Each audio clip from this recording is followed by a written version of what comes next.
person comes into the world without a face. He is clay, soft, vulnerable, alive. In the first years of life we do not know who we are, how to speak, where to look. But the world is not a safe place.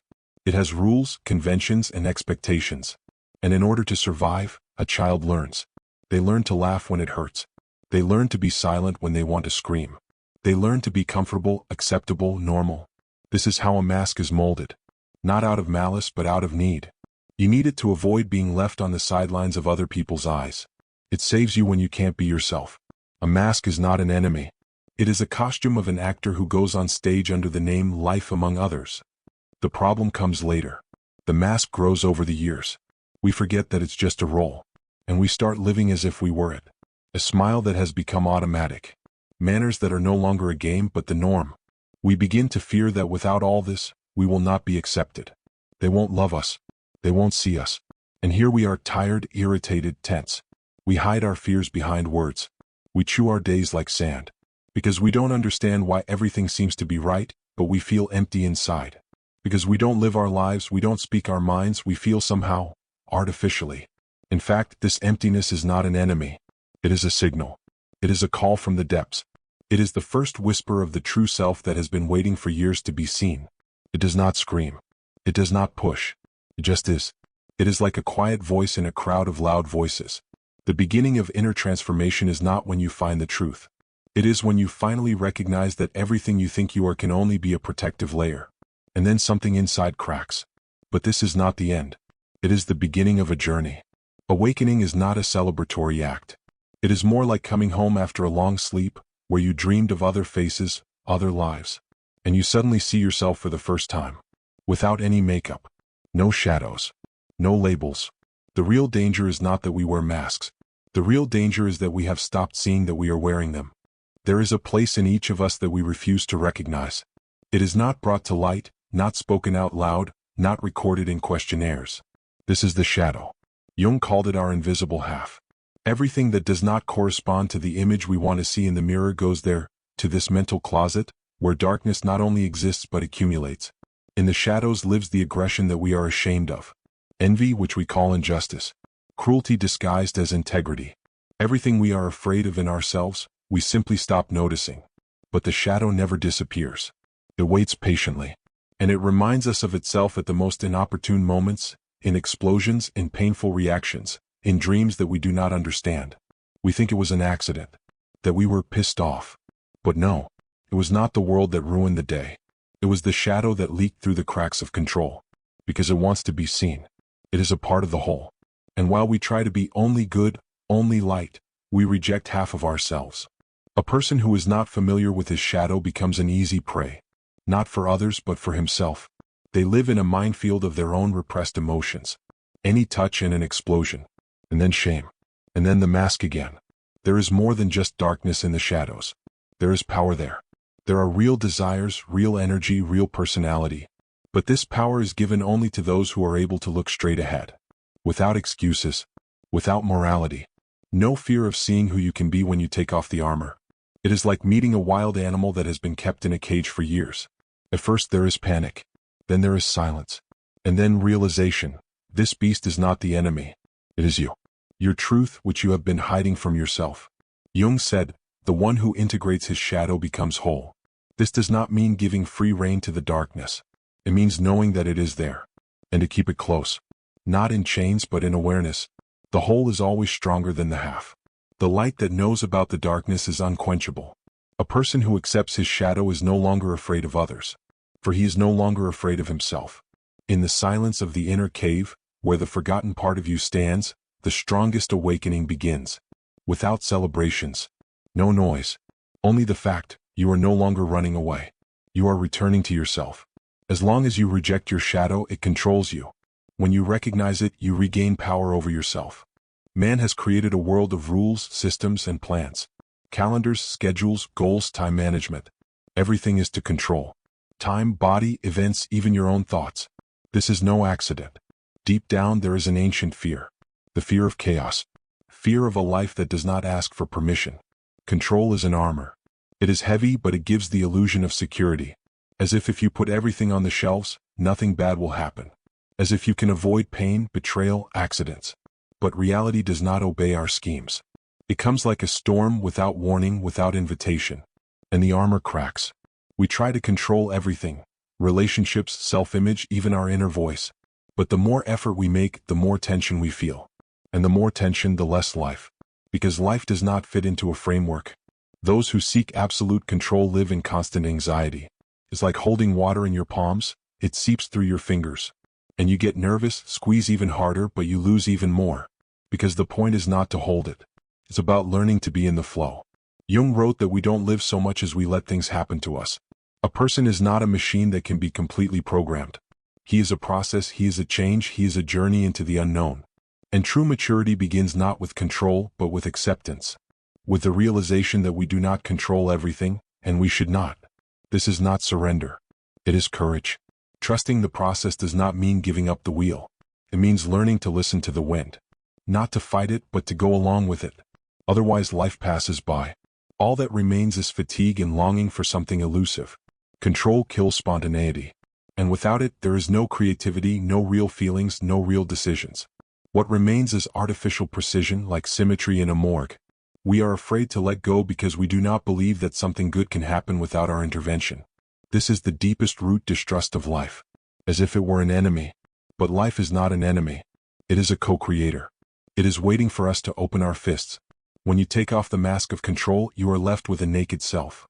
Imperfect, sometimes confused, but real. And it is from this moment that a deep connection begins, with yourself, with others, with the world. Where control disappears, space emerges.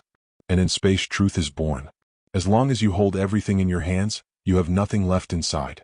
Life begins from the moment you finally agree to live, not just to control. Everyone has a story that they have forgotten. Not by accident, but on purpose. The soul, like a protector, closed it in a separate room, hung a sign saying, "Do not enter," and went on living.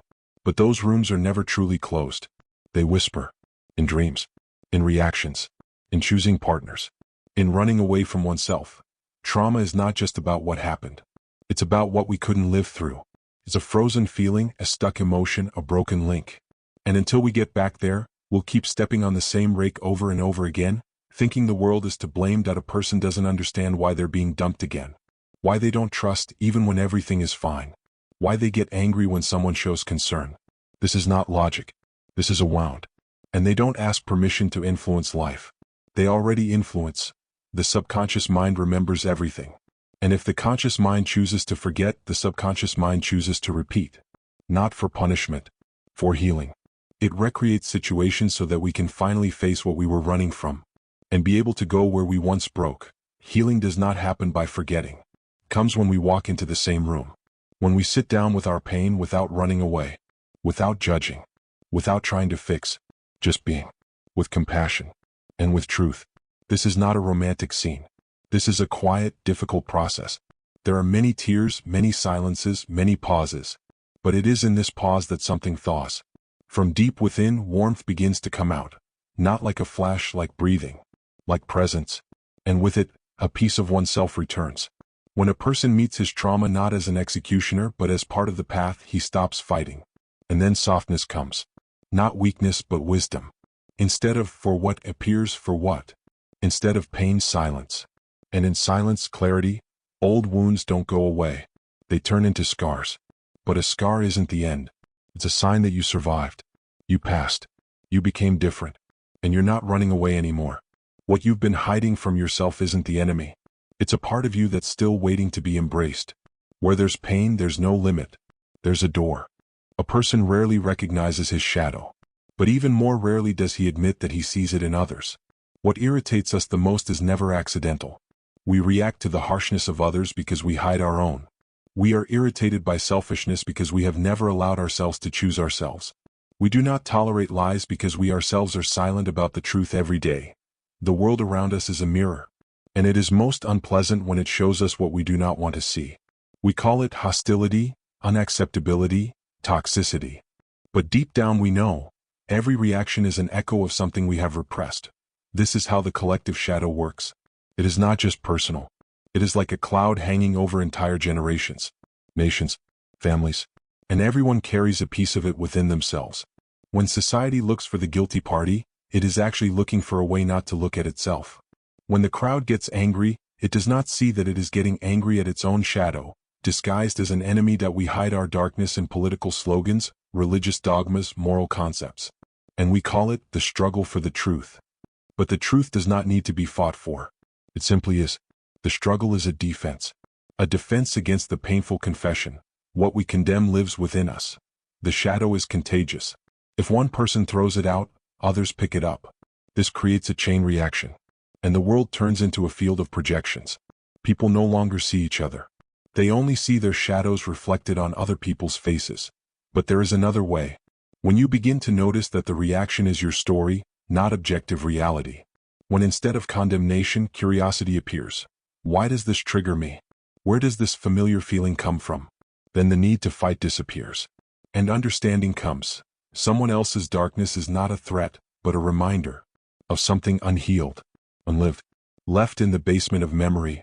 This is liberation. Because you are no longer dependent on the outside. You are not trying to change the world. You are changing your attitude towards it. And then the world begins to change itself. The collective unconscious begins to transform from one person. Not from revolutions. Not from indignation. But from the moment when someone tells themselves the truth. What makes you angry in the world is not the enemy. It is the mirror. In it is your shadow, asking not for judgment, but for acceptance. The world has long taught us that power is control. That being strong means not crying, not doubting, not being afraid. Being always confident, stable, unwavering. But that is not power. That is armor. And it cracks at the first contact with reality. True strength doesn't look like victory. It looks more like surrender, not to the world but to yourself. To what's inside you regardless of your ideas of what's right. It begins where the game of perfection ends. Accepting yourself doesn't mean putting up with your limitations. It means seeing them and no longer running away. It's when you know you can be weak, and you're not ashamed of it. When you see both the light and the shadow in yourself, and you don't turn away. When you no longer have to prove your worth because it is beyond doubt. Strength is not about being ahead. It is about standing tall. Even when everyone is running away. Even when there is a storm inside. Even when you don't know what will happen next. There are people who seem strong, but break at the first pressure. And there are those who don't show strength but carry it inside, calmly without words. Because it is no longer theatrical. It is like the ground under your feet. Invisible but irreplaceable. Jung said, a person becomes whole when he combines his consciousness with his subconscious. It's like combining light and shadow in one space. And then something more appears, not just an image of himself but a presence. One that does not fluctuate with every breath of someone else's thought. The power that is based on non-acceptance is fragile. It needs support, confirmation, recognition. But the power that is born of acceptance is independent. Because it is already there. It does not need to be sought. It needs to be allowed. We are afraid of ourselves not because of the darkness, but because of the depth. Because the depth is responsibility and freedom. And freedom is more terrible than any chain. Because it leaves you alone with the choice. And there is no one to blame. When you start accepting yourself, the world changes. Not because it really has changed, but because you no longer need to defend yourself. The old skin falls off you and leaves you the real you. Naked, vulnerable, strong. True strength is not the ability to change the world. It is the ability to remain yourself when the world tries to change you.